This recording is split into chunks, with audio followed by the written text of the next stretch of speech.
Good morning, my name is Dominique, and today I'll be presenting my case on Daca. For those who aren't familiar, Daca, or Deferred Action for Childhood Arrivals, is a program which allows people who were brought to America as minors to be protected from deportation. Trump recently announced that he will be rescinding Obama's executive order on Daca. Today, I am here to present my case that Daca should be validated by Congress for the reason that it will benefit the U.S. economy. Daca will benefit the U.S. economy, and it will do so because, firstly, Daca will allow qualifying individuals to become productive members of the U.S. workforce. A quote by Chad Stone, chief economist at the Center on Budget and Policy Priorities, stated that a larger working-age population means the economy can produce goods and services and support a higher level of aggregate demand for those goods and services. Immigrants also help offset the effects of an aging native-born population. In addition, high-skilled immigrants add to the nation's stock of human capital, boosting productivity and growth. So one of the benefits provided to Daca members is access to a work permit, and this allows the once illegal immigrants to be legally employed, thus expanding the U.S. workforce and eliminating under-the-table work that's untaxed dollars flowing through the economy. Secondly, Daca will allow beneficiaries to become more active contributors to the economy. Chad Stone also stated, the main reason why immigration has a positive effect on economic growth is that immigrants are both workers and consumers.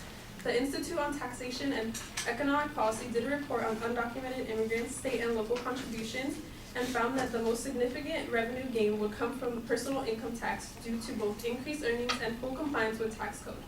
Multiple studies have shown that legal immigrants have higher wages than undocumented immigrants, thus gaining legal status will lead to a boost in wages. Thirdly, Daca will allow members to increase the amount of small businesses in the U.S. According to the American Immigration Council fact sheet, among people with advanced degrees, immigrants are 3 times more likely to file patents than U.S.-born citizens. Such investments in new businesses and in research may provide spillover benefits to U.S.-born workers by enhancing job creation. A Fiscal Policy Institute report stated that overall immigrants are somewhat more likely than U.S.-born workers to be small business owners. 18% of small business owners are immigrants compared to the 16% in the labor force. So this just shows the potential which qualifying Daca members can contribute. There are new ideas and innovations which could be created by people who live in the U.S. However, their illegal status could prevent their creative and innovative possibilities. Daca can grant these ambitious young people the approval they need to achieve the American dream which they were raised upon. This is inherent because Daca will be discontinued if Congress does not validate Obama's executive order. Firstly, Daca allows benefits to qualifying individuals. Daca allows eligible immigrants protection from deportation and work permits for up to 2 years. Every 2 years, the members may renew their Daca application. However, in order to qualify for such benefits, they must reach a specific set of guidelines.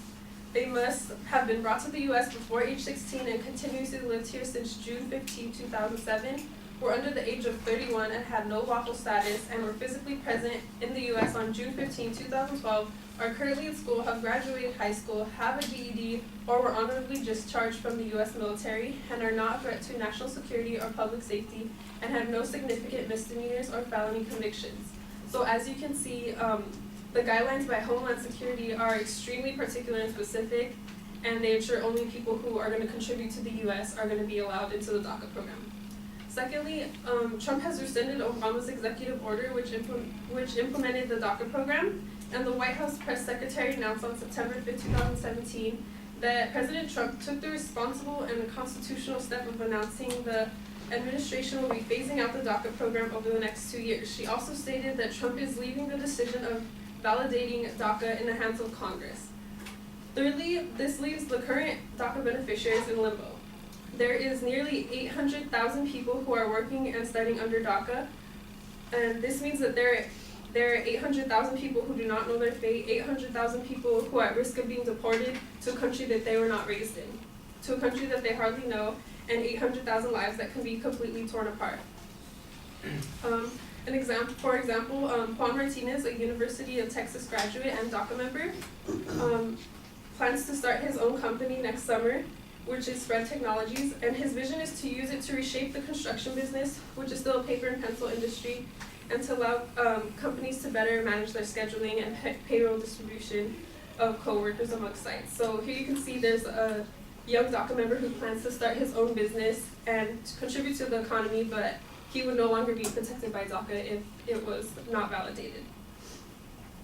The U.S. economy will see economic improvements by implementing DACA. Firstly, DACA will allow productive members of the provide productive members of the workforce, and in doing so will create more jobs for the U.S. Martin Heinrich, a New Mexico senator, stated that DACA has helped almost 70% of recipients secure a job with better pay. The Center for American Progress also stated that over 5 years we will see a $38 billion increase in earnings, and over 10 years we'll see a $103 billion increase in cumulative earnings of eligible DACA members. And they also stated that over 5 years there will be 21,433 annual new jobs created, and over 10 years they will see 28,814 annual new jobs created. Secondly, DACA members will contribute to the U.S. economy.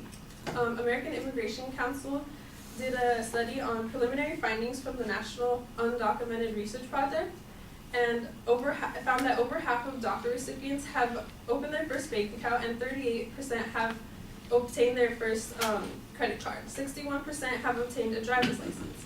Martin Heinrich stated that after DACA applications were approved, nearly two-thirds of recipients reported buying their first car, and almost one-sixth reported buying a new home. The Center for American Progress showed that over the course of 5 years, we're expected to see an increase in GDP by $86 billion, and over 10 years, we'll see an increase by $230 billion due to DACA. So not only is DACA providing benefits to the lives of deserving illegal immigrants, but in doing so, it's also allowing them to become active participants and legal participants in the U.S. economy.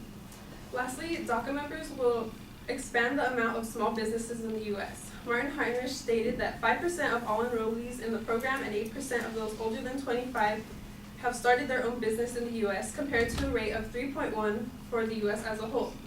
So that since there are about 800,000 DACA beneficiaries, 5% is equivalent to about 40,000 small businesses created by DACA members alone. And for all these reasons, DACA should be validated by Congress.